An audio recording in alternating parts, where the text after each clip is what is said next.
ام المومنین ام سلمہ فرماتی ہیں بخاری شریف میں حدیث پاک، یہ حدیث پاک ام سلمہ کہ میں وحی نازل ہوئی، میرے مصطفیٰ کریم نے فرمایا ام سلمہ باہر کھڑی ہو جاؤ، کوئی اندر نہ آئے۔ امام حسین آ گئے، میں روکتی رہی نہ رکے، اندر چلے گئے، جا کے میرے مصطفیٰ کی گود میں بیٹھ گئے۔ امام حسین چلے گئے، فرماتی ہیں یکدم کچھ دیر بعد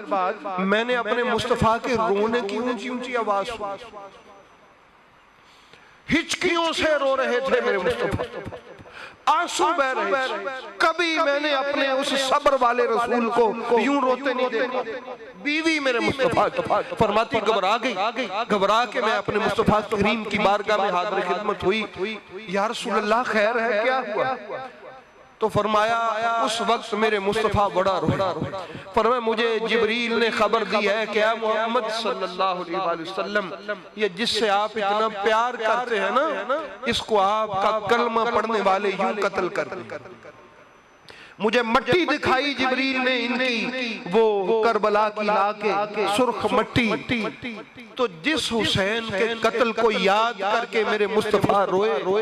اور ہچکیاں بند گئی، وہ کیسا سخت دل امتی ہے، وہ کیسا جفاکار امتی ہے، وہ کیسا بے وفا امتی ہے کہ رسول پاک جس دن روئیں میرے مصطفیٰ کریم کی ہچکی بند جائے اور امتی کو اس دن کا کوئی حیا ہی نہ ہو،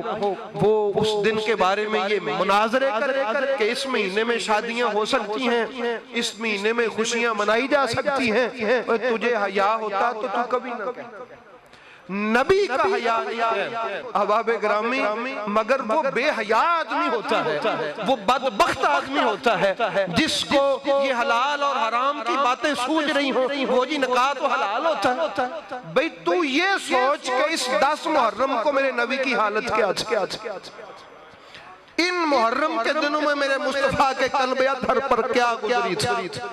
ان دنوں میں میرے رسول پاک کی کیفیت کیا تھی۔ اگر تیرا میرے مصطفیٰ سے رسمی تعلق نہ ہوا تو تو ان دنوں میں کبھی سوچے گا بھی نہیں کہ کوئی خوشی کرے۔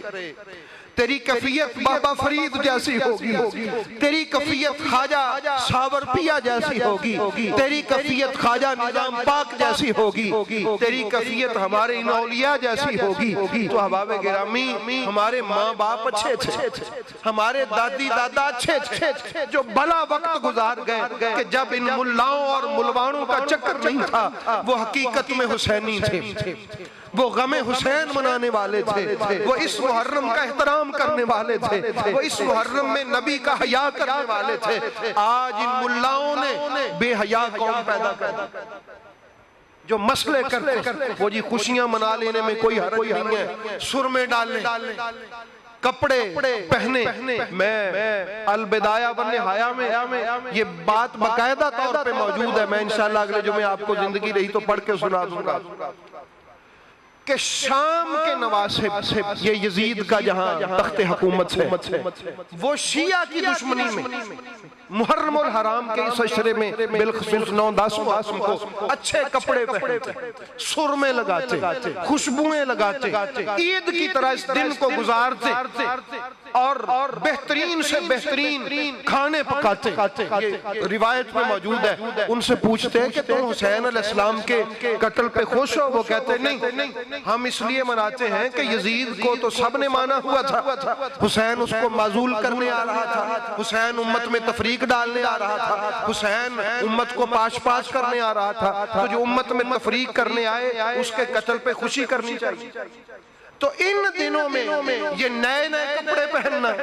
یہ نئے نئے یہ سرمے لگانا اور حدیثیں من گھڑت موضوع حدیث جو ان امویوں نے شامل کروائی کتابوں میں، ان کے ریفرنسز دے دے کے لوگوں کو کہنا سرما ڈالو، کپڑے پہنو، رنگ برنگے کھانے پکاؤ، یہ یزید کے ملک میں شروع ہوا تھا۔ تو پتہ چلا آج بھی یہاں رہ کر جو یزید کے گھر کا بندہ ہے، وہ مولوی ہو، وہ پیر ہو، وہ کوئی عام آدمی ہو، وہ خاص آدمی ہو، وہ یزید کا بندہ ہے جس کو 10 محرم میں خوشیاں سوج رہی ہوں۔ تو مسلمانوں اپنے نبی کا حیا کرو، اپنے رسول کا حیا کرو اور رسول پاک کے ساتھ وفا کرو. ان دنوں کو ویسے گزارو جیسے ہمارے بڑے مسلمانوں نے گزارا ہے,